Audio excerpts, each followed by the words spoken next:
இடத்துல இந்த தலைப்பு பாத்தீங்கன்னு சொன்னாக்கா, இன்றைய இளைஞர்களுக்கு தேவையானது ஆன்மீகமா அல்லது ஆடம்பரமா என்று சொல்லி, அது மாத்திரம் இல்ல, ஆடம்பரம் தான் என்று சொல்லி நாங்கள் ஆட்டம் கண்டு விட்டோம் என்று சொல்லி பாருங்களே எப்படி ஆட்டம் கண்டு போயிருக்கிறார்கள். அவர்கள் முகங்களை கொண்டு பாருங்கள், ஆட்டம் கண்டு போய் உட்கார்ந்திருக்கிறார்கள். இன்றைய இளைஞர்களுக்கு தேவையானது ஆன்மீகம் தான் என்று சொல்லி நான் உங்கள் மத்தியிலே அருமையான ஜானையா அவர்கள் சொன்னார்கள். ஆன்மீகத்திலே விவேகானந்தர், அது மாத்திரமல்ல, அவர் குறிப்பாக இயேசுவை பற்றி சொன்னார். இயேசு வாலிப பிரயாணத்திலேயே ஆன்மீகத்திற்கு வந்தவர். அவர் வாலிப பிரயாணத்தில் அவருடைய வார்த்தை என்ன தெரியுங்களா சொல்லுது? இள வயதோ வாலிபமோ என்னது மாயை. என்னையா மாயை ஐயா? இன்றைக்கு 20 வயதிலேயே இருக்கிற நீங்க இன்னும் ஒரு 10 வருடம் போனாலே அதே வயசுலேயே இருக்க போறீங்க. எல்லாமே மாயை. இன்னும் ஒரு 50 வருடம் கடந்து விட்டீர்கள் என்று சொன்னால் எல்லாரும் இப்படி ஆகிவிடுவீர்கள். ஆனால் இவர்கள் என்ன நினைத்துக் கொண்டிருக்கிறார்கள்? நாம் ஆடம்பரமா அப்படியேதான் ஜம்முன்னு இருப்போம் சொல்லிட்டு அப்படியா நினைத்துக் கொண்டு இங்க அமர்ந்து கொண்டிருக்கிறார்கள். ஐயா, அது எல்லாமே மாயை ஐயா, இன்றைக்கு மறைந்து போகக்கூடியது ஐயா, அதை உணராது இருக்கிறார்கள். அது மாத்திரமல்ல, இயேசு கிறிஸ்துவினுடைய வார்த்தை இன்னொன்று என்ன சொல்லுகிறது என்று சொன்னால், உன் வாலிப பிரயாணத்திலே ஒரு சிருஷ்டிகரை நினை. வாலிப நாட்கள்ல தான் ஐயா கடவுளை தேடணும். இப்ப எல்லாத்தையும் ஆடி பாடி எல்லாத்தையும் அனுபவிச்சுட்டு அருமையான சகோதரி சொன்னாங்க, நிறைய பாக்கெட்டு 50 பாக்கெட் இருந்தா தான் என்ன பண்ணுவாங்க? பிக் பாக்கெட் அடிக்க மாட்டாங்க. ஏயா, அவன் பிக் பாக்கெட் அடிக்கிறவனா அவன் தக்காண்டதே உங்களுக்கே தெரிய மாட்டேங்குது. ஏன் 50 பாக்கெட் வச்சாக்கா அவனுக்கு அதுக்கு தான் தெரியாத போது. இப்ப இருக்கிற பிக் பாக்கெட் காரணங்களுக்கு நாம என்ன சொல்லி கொடுக்க வேண்டியது? அடிப்போம்ல, எங்க வச்சாலே அடிச்சிருவாங்க ஐயா. அது தெரியாம பேசி கொடுத்துருக்காங்க ஆடம்பரமா. அந்த பாக்கெட் எல்லாம் பாத்தீங்கன்னா 4 வாரம் தருவது ஐயா. ஏன் தருவது, எதுக்கு தருவதுன்னு அவனை கேட்டாலே தெரிய மாட்டேங்குது ஐயா.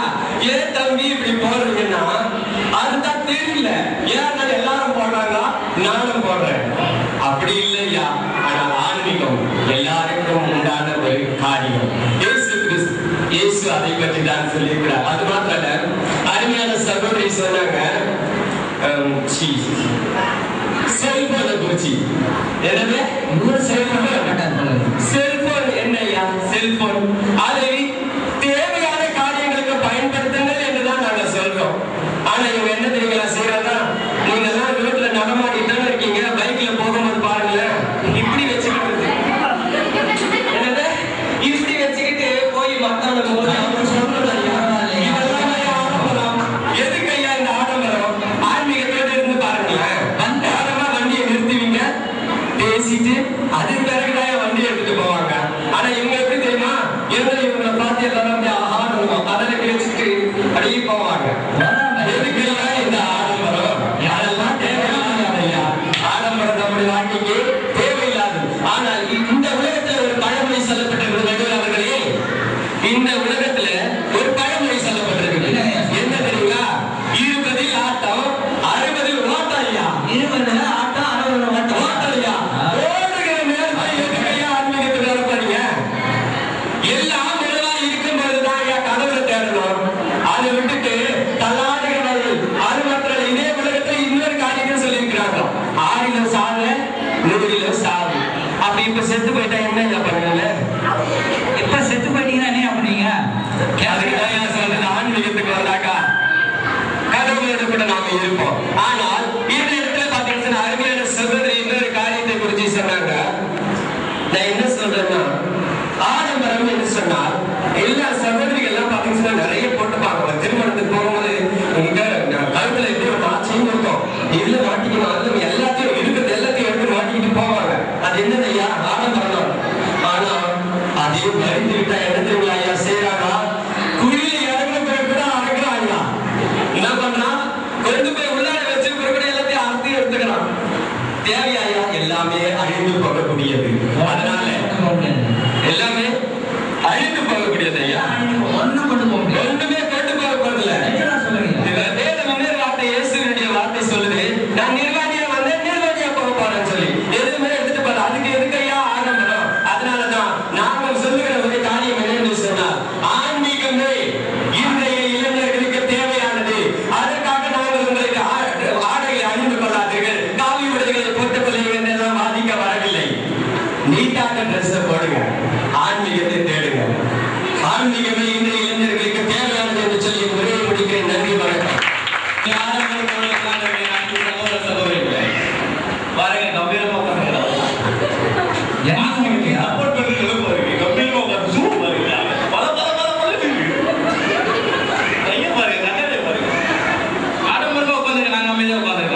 இப்ப நாளைக்கு சாக போறேன்னா இன்னைக்கு காமி கிட்ட உட்காந்துக்கிட்டு நான் சாக போறேன் அப்படி இருக்கிறது நல்லா இருக்குமா? இருக்கிறவரை என்ஜாய் பண்ண லைஃப் அப்படின்னு சொல்றது நல்லா இருக்குமா? நீங்களே சொல்லுங்க. ஆன்மீகம் எப்ப பார்த்தாலும் ஆன்மீகத்திலே இருக்கிறாங்க. ஆன்மீகம் சொல்லிட்டு இருக்கிறாங்க தவிர அவங்களுடைய வாழ்க்கை அவங்க மூஞ்சி எல்லாத்தையும் பாருங்க. இப்ப பொண்ணுல எடுத்துக்கலாம், நல்லா ஆடம்பரமா ட்ரெஸ் பண்ணிட்டு நம்ம ஒரு தாடி வச்சுட்டு வந்தீங்கன்னா நல்லா இருக்குமா? அதே போலதான் வாலிப வயசுல ஆன்மீகம்ன்றது வந்து நல்லா பேண்ட் ஷர்ட் போட்டு தாடி வச்சுக்கிட்டு நான் ஆன்மீகத்துல தான் இருப்பேன்ற மாதிரி இருக்கு. நீங்களே சொல்லுங்க, இது நல்லா இருக்கா? அந்த மாதிரி இருக்கு இவங்க சொல்ற காரியங்கள்ல. ஆன்மீகம்னா வாலிப வயசுல இருக்க வேண்டிய காரியங்கள் நம்ம வந்து ஆடம்பரமா தான் இருக்கிறோம். ஒண்ணு இல்ல, இவங்க பையன் எடுத்துக்கலாம். என் பையன் எங்கேயா படிக்கிறான்னு கேட்குறேன். இங்கிலீஷ் கான்வென்ட்ல படிக்கிறான். ஏன் அப்படி சொல்றது? அது ஒரு ஆடம்பரமாயா என்னையா ஓவரியா? பையன் சொல்லுவான் 8ஆம் கிளாஸ் படிச்சு அப்பா எனக்கு வண்டி வேணும், வண்டியில தான் ஸ்கூலுக்கு போவேன், இல்லை நான் டீச்சர் கூட படிக்க மாட்டேங்கிறேன். அப்படி நிறைய பேர் வண்டி வாங்கி கொடுக்குறாங்க. நாங்க வண்டி வாங்கி கொடுக்கறதுனால தான் வண்டியில போறோம். இல்ல நீ சைக்கிள்ல தான் போன நடந்து தான் போனோம்னு சொல்லுங்க. ஆன்மீகத்தில் இருக்கிறவங்கள சொல்ல மாட்டாங்க. நாங்க நடந்து போக கூட தயாரா இருக்கிறோம். அப்புறம் அம்மா சொன்னாங்க, ஐயா சொன்னாரு, செல்போனை இப்படி வச்சுக்கிட்டு தான் போறாங்க. எந்த ஆன்மீகவாதியாவது ஒரு ஃபங்க்ஷனுக்கு நடக்கிறது சீக்கிரமா வந்திருக்கான்னு சொல்லுங்க. 10 நிமிஷம் லேட், அரை மணி நேரம் லேட், எல்லாம் நடந்து வரதே லேட். ஆனா நாங்க எதுக்கு அப்படி பேசிட்டு போறோம்னா டைமிங் மிச்சம் பண்றோம். 10 நிமிஷம் 20 நிமிஷம் முன்னாடி நிக்கிறதுக்கு தான் இப்படியே பேசிட்டு போறோம். நாங்க அதை புரிஞ்சுக்கவே மாட்டாம உட்காந்து. ஏன் புரிஞ்சுக்க மாட்டீங்க? உங்களோட முடியுமா அப்படி பேசுறதுக்கு? 20 வயசுல ஜீன்ஸ் போடாம 60 வயசுல போய் ஜீன்ஸ் போட்டுக்கிட்டு நின்னே சொல்லுங்க. சாவ போற கிளம்பி தேவையே சொல்லுவீங்களா சொல்ல மாட்டீங்களா? சொல்லுங்க. 60 வயசுல கிளம்பி சாவ போறதுக்கு தேவையாது. அப்ப எப்பதான் போடுறது? 10 வயசுல போடாத, 20 வயசுல போடாத, 40 வயசுல எப்பதான் போடுறது? அதுக்குன்னு ஒரு வயசு இருக்கு. அதனால தான் நாங்க போடுறோம். எல்லாத்துக்கும் ஒரு வயசு இருக்குல்ல. அப்புறம் ஐயா சொன்னாங்க, நல்லா சொன்னாங்க. ராசா, உங்களுக்கு என்ன வயசு ஆகுது? சொல்லுங்கய்யா. 25 தான். 25 தான் ஆகுதா? சரி பேசுங்க. ஆன்மீகம் சொல்லிக்கிட்டு ஆடம்பரமா தான் அமர்ந்துருக்காங்க. இப்போ ஒண்ணும் இல்ல, காசி யாத்திரைக்கு நீங்க இருப்பீங்க, நிறைய பேர் இருப்பீங்க. காசி யாத்திரைக்கு எப்ப ஐயா போவாங்க சொல்லுங்களேன் கொஞ்சம். வயசான அப்படிதான் போவாங்க. நான் 20 வயசுல இப்ப காசி யாத்திரை போனா நல்லா இருக்கும் சொல்லுங்களேன். காசி யாத்திரை போக வேண்டியதுன்னு ஒரு வயசு இருக்கு ஐயா. ஆன்மீகத்துக்குன்னு ஒரு வயசு இருக்குது. போலாம், 60-70 வயசுக்கு மேல போலாம். எல்லாத்தையும் முடிச்சு ஆண்டு அனுபவிச்சுட்டு வச்சுட்டு போறேன் ஐயா. குழந்தை குட்டியெல்லாம் வச்சுட்டு வீடு வாசல தேடி வச்சுட்டு நானும் போறேன் ஆன்மீகத்துக்கு போறோம். ஆனா 20 வயசுல எங்களை விட்டுருங்க. 20 வயசுல தான் நாங்க ஆடம்பரமா இருக்கக்கூடிய வயசுல எங்களை விட்டுருங்க ஐயா.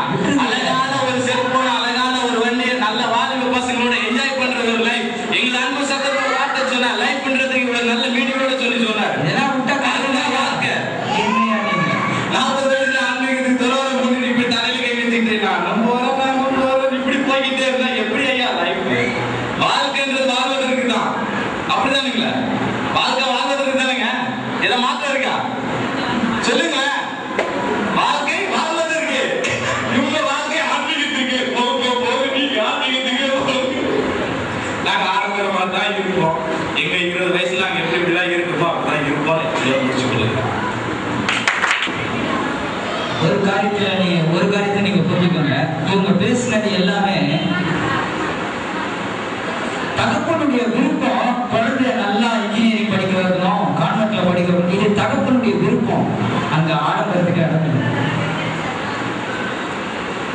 இன்னைக்கு தமிழ்நாட்டுல சரி, உங்களுக்கு தெரிஞ்சவர்களும் சரி, எத்தனையோ குறைந்த சம்பளத்தில் வேலை பார்க்கறவங்க கூட கடனை உடனே வாங்கி அந்த குழந்தைய கான்வென்ட்லயும் நல்ல ஒரு எஜுகேஷன் கொடுக்கணும், நல்ல அந்த குழந்தைய நிம்மதி கொண்டு வரணும், சமுதாயத்தில் ஒரு அங்கீகாரம் கிடைக்கணும், நம்ம கஷ்டப்பட்ட மாதிரி அந்த பிள்ளைங்க கஷ்டப்படக்கூடாதுன்னு முயற்சி செய்து கடுமையாக உழைச்சு அந்த பிள்ளைகளுக்காக வாழ்கிற எத்தனையோ தகப்பன்மார்கள் இருக்கிறார்கள். ஏன் உங்க தகப்பன் கூட அப்படி இருக்கலாம்? அப்படிதான் இருந்திருப்பாங்க, நான் விசுவாசிக்கிறேன்.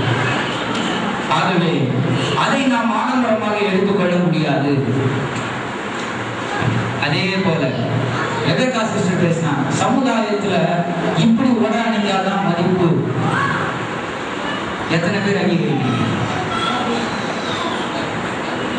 இப்படி உடை அணிஞ்சு போனாதான் எங்க சரௌண்டிங்ஸ்ல எங்களை மதிக்கிறாங்க, எங்க ஃப்ரெண்ட்ஸ் மத்தியில எங்க ஸ்டேட் ஃபர்ஸ்ட் வாங்கினீங்க அப்படின்னு அந்த மாணவர்கள் கேட்கும்போது